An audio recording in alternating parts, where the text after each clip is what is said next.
नमस्कार दोस्तों। 18वीं लोकसभा चुनाव की तैयारियां पिछले 1 सालों से चल रही थी, या शायद कह सकते हैं उससे पहले से चल रही थी। और चुनाव खत्म होने के साथ साथ 4 जून को इसके नतीजे भी आ गए, और शायद इसे देश के एक त्यौहार के रूप में आप कह सकते हैं। लेकिन एक ऐसा त्यौहार जिसका परिणाम यह निकला कि उस त्यौहार की बनी हुई मिठाइयां शायद कुछ लोगों को उतनी मीठी नहीं लगी हो, क्योंकि ये जो 18वीं लोकसभा चुनाव थी, इसके साथ साथ 4 विधानसभा के भी चुनाव हुए। शायद ये चारों विधानसभाओं के जो चुनाव हुए, इस लोकसभा के चुनाव के परिणाम के साथ ये कुछ दब से गए। लेकिन उनको भी जानना जरूरी है, कम से कम उनके नाम के साथ, कि ये चुनाव थे अरुणाचल प्रदेश, सिक्किम, उड़ीसा और आंध्र प्रदेश में हुआ, जहां बीजेपी के लिए कुछ अच्छी बातें भी रही और कुछ नकारात्मक भी रही। लेकिन शायद इसका जिक्र करना इसलिए भी जरूरी था कि पिछले 24 साल से शासन कर रहे नवीन पटनायक, जिस उड़ीसा के मुख्यमंत्री थे, आज शायद वहां से उन्हें हार का मुख देखना पड़ा। शायद उसके पीछे जो भी कारण हो, उसमें हम उतना बात नहीं करेंगे। हमें मुख्यतः इस बात पे चर्चा करना है कि ये जो परिणाम 18वीं लोकसभा के परिणाम जो निकले हैं, और क्या यह लोकसभा जो 5 साल तक कार्यरत रहती है, क्या ये अपने 5 साल के शासनकाल को पूरा करेगी। इस पे तमाम वीडियो बने हैं, लेकिन उसके साथ यह भी देखना जरूरी है कि क्या यह 18वीं लोकसभा का कार्यकाल 5 साल पूरा होगा। कई लोगों का यह कहना है कि यह लोकसभा जो है अपने 5 साल के कार्यकाल को पूरा शायद नहीं कर पाएगी, और इसमें कुछ हद तक की सच्चाई भी है। चलिए आज उसी के बारे में जानते हैं कि जिस 18वीं लोकसभा, जिसमें लगभग 543 सीटों के लिए लड़ी गई थी यह चुनाव, और उसमें उसके परिणाम शायद 50-50 के रूप में कांग्रेस और बीजेपी दोनों के लिए निकले। जहां बीजेपी को 292 सीटों से ही रुकना पड़ा, वहीं कांग्रेस अपने हिसाब से थोड़ा आगे बढ़कर कांग्रेस अलायंस, जिसे इंडिया अलायंस के नाम से जानते हैं, 234 के आसपास सीट जीती, और इतनी सीट जीतने के बाद भी वो काफी खुश दिखे। लेकिन यहां ये सवाल उठता है कि क्या यह लोकसभा का कार्यकाल 5 साल पूरा होगा। अभी तैयारियां चल रही है। भारत के फिर से तीसरी बार प्रधानमंत्री की शपथ लेने के लिए तैयार नरेंद्र मोदी की पार्टी की तैयारियां चल रही हैं, और यह भी कहा जा रहा है कि जवाहरलाल नेहरू के बाद, यानी लगभग 60 सालों के बाद, एक बार फिर से लगातार तीसरी बार कोई प्रधानमंत्री बनने की शपथ लेने के लिए जा रहे हैं।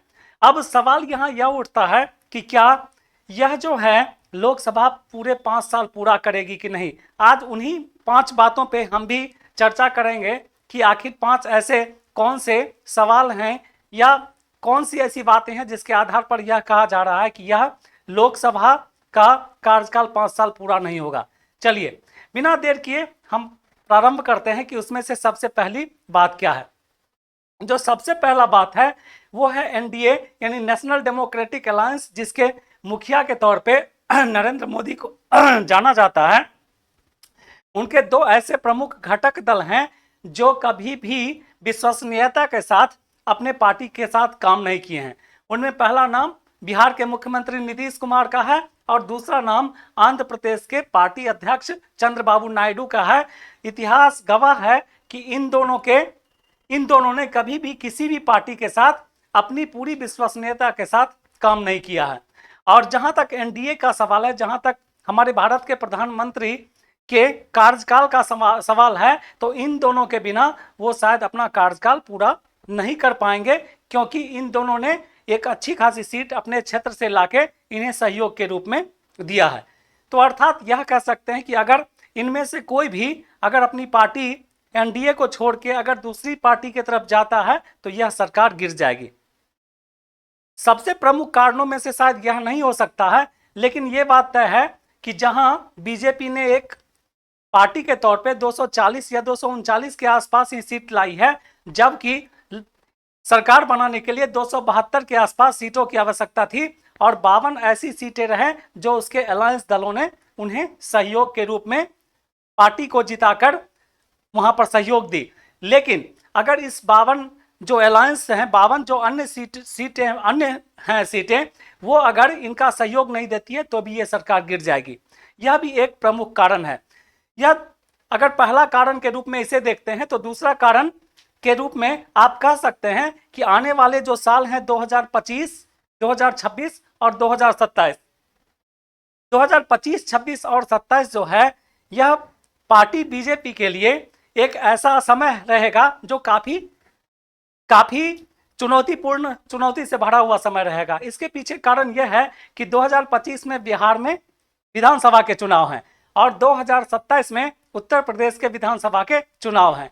आप यह कह सकते हैं कि अगर नीतीश कुमार को यह लगा कि यह विधानसभा के चुनाव में एनडीए के साथ रहकर उन्हें फायदा नहीं होगा, तो वो शायद एनडीए को छोड़ के इंडिया अलायंस की तरफ जाएंगे और बिहार में अपने आप को मजबूत करने के लिए राजद के साथ गठबंधन कर लेंगे। ये हो सकता है। जहां 2027 की बात, जहां यूपी में 2027 का विधानसभा का चुनाव है, तो आप यह कह सकते हैं कि 2027 में अपने आप को ज्यादा ताकतवर साबित करने के लिए, क्योंकि 2024 के लोकसभा चुनाव में बीजेपी को यूपी में तगड़ा झटका लगा है और जिस 60 से 70 सीटों की वो उम्मीद कर रही थी, वहां उन्हें लगभग 33 सीटों के आसपास ही सिमटना पड़ गया। तो शायद यह भी एक कारण है कि हो सकता है कि कहीं 2025 और 2027 के बीच का जो समय है, 2026 का जो समय है, उस समय में एक बातें निकल के आई और वह है वन नेशन वन इलेक्शन करवाना।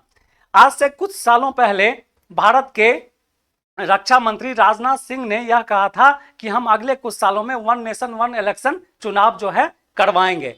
और इसी के बीच को देखते हुए यह कहा जा रहा है कि बिहार के विधानसभा चुनाव को एक साल आगे बढ़ा के 2026 में ले जाया जा सकता है और उत्तर प्रदेश के चुनाव को एक साल पीछे करके 2026 में लाया जा सकता है। और उसी 2026 में वन नेशन वन इलेक्शन के तहत हो सकता है कि मंत्रिमंडल को भंग करके और राज्यों तथा लोकसभा का चुनाव एक साथ कराए जा सकते हैं। यह दूसरा कारण हो सकता है। जहां तक तीसरे कारण की बात की जाए, तो आपने एक टर्म सुना होगा, डिलिमिटेशन। 1971 का वह समय था कि जिस समय डिलिमिटेशन कमीशन की स्थापना की गई थी और उस समय भारत की जनसंख्या लगभग 50 से 55 करोड़ के आसपास थे। 50 से 55 करोड़ जनसंख्या भारत की उस समय थी और ये 2024 की अगर तुलना करें तो 2024 में लगभग भारत की जनसंख्या 3 गुनी बढ़कर 140 करोड़ के आसपास हो गई है। लेकिन आज भी भारत में लोकसभा के जो सीट हैं वो 543 ही निर्धारित हैं और वह जो निर्धारण है डिलिमिटेशन कमीशन 1971 के आधार पर हुआ था, जिस समय प्रत्येक 10 लाख लोगों पे एक लोकसभा सीटों का आरक्षण किया गया था, यानी दिया गया था। लेकिन जब भारत की जनसंख्या आज 140 करोड़ के आसपास हो गई है, यानी उस समय से तुलना की जाए तो लगभग 3 गुनी जनसंख्या हो गई है, तो आप ये कह सकते हैं कि क्यों ना अब लोकसभा सीटों को बढ़ाया जाए। और लोकसभा सीटों को बढ़ाने का भी समय शायद 2026 ही होगा, क्योंकि 2026 ही वह समय है जिस समय लोकसभा के सीटों को बढ़ा के 543 से बढ़ा के लगभग 200 से कुछ ज्यादा बढ़ा के 753 के आसपास किया जा सकता है। यानी 753 सीटें अब लोकसभा की होंगी अगर डिलिमिटेशन फिर से किया जाए। आप कहेंगे कि डिलिमिटेशन जो है अगर किया जाएगा तो उसके लिए एक जनसंख्या का आधार वर्ष होता है, यानी आधार वर्ष की जनसंख्या के आधार पर ही यह जो है लोकसभा सीटों का आवंटन होता है। और आपको यह भी पता होगा कि ये आधार वर्ष के लिए जनगणना कराई जाती है प्रत्येक 10 वर्ष पर। 2011 में जब जनगणना कराई गई थी तो उसके बाद 2021 में फिर से भारत की जनगणना कराई जानी जरूरी थी, लेकिन कोरोना आ जाने के कारण वह जनगणना नहीं हो सकी। और शायद यह भी कारण है कि साल 2024 को जनगणना वर्ष कराने का काम घोषित कर दिया जाए और इसी साल के अंत तक भारत की जनगणना करवा दी जाए, जिसमें जातिगत जनगणना भी हो सकती है। और इसी जातिगत जनगणना के आधार पर इसको आधार वर्ष मान के डिलिमिटेशन कमीशन को लागू करके भारत में लोकसभा सीटों की संख्या 553 कर दी जाए 543 से बढ़ के। और उसका एक विशेष कारण यह भी है कि आज नए संसद को बनाकर जिसमें लगभग 800 से ज्यादा सांसदों के बैठने की जगह है, इसकी प्रमाणिकता दे दी गई है। अर्थात जनसंख्या का आधार वर्ष 2024 को लिया जा सकता है। ठीक है। पांचवा कारण के रूप में अगर देखें तो आपको पता होगा कि इस चुनाव से ठीक पहले जो है वुमेन रिजर्वेशन बिल पास कराया गया था, जिसमें कहा गया था कि लोकसभा में महिलाओं के सीटों की संख्या जो है सो लगभग 1/3 कर दी जाएगी। यानी जितनी भी सीटें हैं उसका 1/3 जो है महिलाओं के लिए आरक्षित कर दिया जाएगा। लेकिन यह बात निकल के आई थी कि यह आरक्षण का लाभ 2029 से दिया जाएगा, लेकिन शायद चुनाव के परिणाम अच्छे नहीं आने के कारण, डिलिमिटेशन को लागू कर दिए जाने के कारण 2026 का ही समय का निर्धारण शायद किया जाए कि जिसमें सांसदों की संख्या बढ़ाकर 753 कर दी जाए और उसमें महिलाओं को आरक्षण को लागू करके 1/3 यानी 200 सवा 200 के आसपास महिलाओं को आरक्षित सीट दे दिया जाए, जिसपे इतने लोकसभा सीट पे सिर्फ महिलाएं ही खड़ा होंगी। एक आपको याद होगा कि एक प्रमुख कारण के रूप में यह भी देखा गया है कि जब अरविंद केजरीवाल जेल में थे और जेल से जैसे ही उन्होंने बाहर निकला तो उनके एक स्टेटमेंट ने पूरे सोशल मीडिया को हिला कर रख दिया था, जिसमें उन्होंने कहा था कि भारत के प्रधानमंत्री श्री नरेंद्र मोदी ने अपने कार्यकाल प्रारंभ करने से पहले उन्होंने भारत के जो उस समय के महान नेता थे जैसे लाल कृष्ण आडवाणी और मुरली मनोहर जोशी, उन्होंने इस बात को लेकर संन्यास की घोषणा करवा दी कि आपकी उम्र 75 साल से ज्यादा हो गई है, अब आप सिर्फ इस पार्टी की देखरेख कीजिए, बल्कि इसके काम में आप हाथ मत बटाइए। और इस आधार पर उन्होंने उन दोनों के अलावे भी कई नेताओं को संन्यास दिलवा दिया था। और सितंबर 2025 में नरेंद्र मोदी भी लगभग 75 वर्ष के हो रहे हैं और 75 वर्ष पूरा हो जाने के बाद शायद अगर पार्टी अपने नियम से चले तो उस नियम के आधार पर नरेंद्र मोदी को भी संन्यास की घोषणा करनी पड़ेगी। और इस तरह यह माना जा सकता है कि 2026 का समय एक ऐसा समय होगा जो हर आधार पर कहीं ना कहीं इस 18वीं लोकसभा का जो कार्यकाल है उसे बाधित कर फिर से लोकसभा चुनाव करने की तरफ आगे बढ़ा दे या उस चुनाव में धकेल दे।